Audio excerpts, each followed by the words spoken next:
সে নষ্ট চোখে নষ্ট মনে দেখে সবাইকে, মন তার কি চায় আপনি বুঝবেন কিভাবে? এরকম মানুষ যদি আপনার জীবনে এসে যায় তাহলে অটোমেটিক আপনি কেটে যাবেন।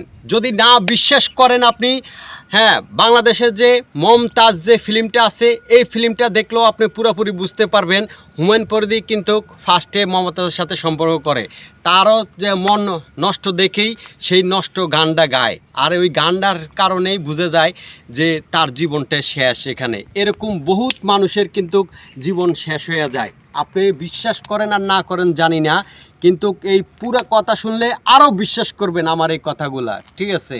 যেমন আরেকটা জিনিস আপনারা বুঝাই, যাদের নষ্ট মন নিয়ে চলে, যারা নষ্ট চোখ নিয়ে চলে, তারা কিন্তু দেখবেন ময়লা ডাস্টবিন বলেন অথবা টয়লেটের মেথর বলেন, তাদের দিকেও কিন্তু খারাপ নজরে তারা তাকায়। আর ওরকম খারাপ নজরের মানুষ যদি আপনার জীবনে এসে যায় তাহলে আপনি বুঝতে হয়তো কষ্ট হবে, কিন্তু আস্তে আস্তে ঠিকই আপনি বুঝে যাবেন। আর বুঝে যাওয়ার পরে যদি দেখছেন আপনি তার জীবনে থাকলে আপনার জীবনও তার মতন এরকম নষ্ট হয়ে যাবে, কারণ নষ্ট মানুষের সাথে চললে অবশ্যই আপনার জীবনও নষ্ট হবে।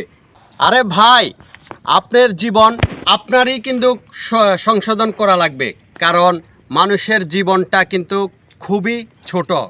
এই মানুষে নষ্ট মানুষ পেয়ে কিন্তু মানুষের হায়াত কমে যায়। নাহলে আপনি চিন্তা করে দেখেন, আগের দিনের মানুষ কিন্তু কমপক্ষে 130 বছর 150 বছরও কমপক্ষে বাঁচত।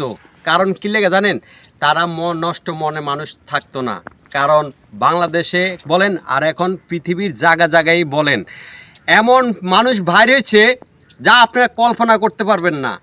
একবার ওর দিকে খারাপ নজর তাকায়, আবার ওর দিকে খারাপ নজর তাকায়, আবার মনে করেন যে নষ্ট ভিডিও তৈরি করে, নষ্ট ভিডিও তৈরি করে মনে করেন যে এই ভিডিওতে আপলোড দেয়, আরেকজন এই নষ্ট ভিডিওটা দেখে মনে করেন যে তারও মন নষ্ট হয়ে যায়।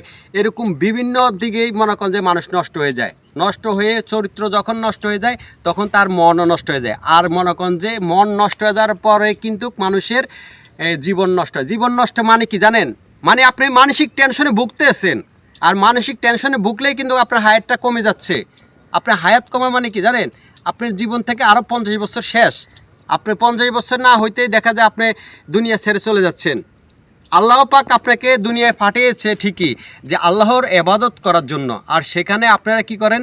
নষ্ট ভিডিও তৈরি করে এর পরে মনে করেন যে ভিডিওতে আপলোড দেন, এরপরে ইউটিউবে আপলোড দেন, ফেসবুকে নষ্ট ভিডিও আপলোড দেন, আপলোড দিয়ে কি করেন? অন্য মানুষের চোখ নষ্ট করেন, এরপর চরিত্রটাও নষ্ট করেন, ঠিক আছে? যে এরকম চরিত্রহীন নষ্ট না হওয়ার জন্য আপনারা সামাজিক কথা মনে করেন যে সামাজিক ইসলামিক ভিডিও তৈরি করেন, অথবা আপনারা যেটা ভালো হবে সেই ধরনের ভিডিও তৈরি করেন। তাহলে দেখবেন আপনার জীবনও অনেক সুন্দর হবে এবং আল্লাহ পাক আপনার হায়াতটাও বাড়িয়ে দিবে। আপনি বিশ্বাস করেন কিনা জানি না, কারণ আমি আমার ছোটোকালে আমি আমার দাদাদেরকে দেখেছি যে তারা খুব ভালো ছিল। তাদের যে ভাই বোন যাই বলেন, তারা সহজে ঘর থেকে বাইরে হইতো না, বাড়ি থেকে পাড়া দিত না, বাড়ি থেকে রাস্তায় পর্যন্ত পাড়া দিত না। আর বর্তমান বাজারে পর্যন্ত মনে করেন যে মেয়ে ছেলে একসাথে চলাফেরা করে, নষ্টের জীবন শেষ।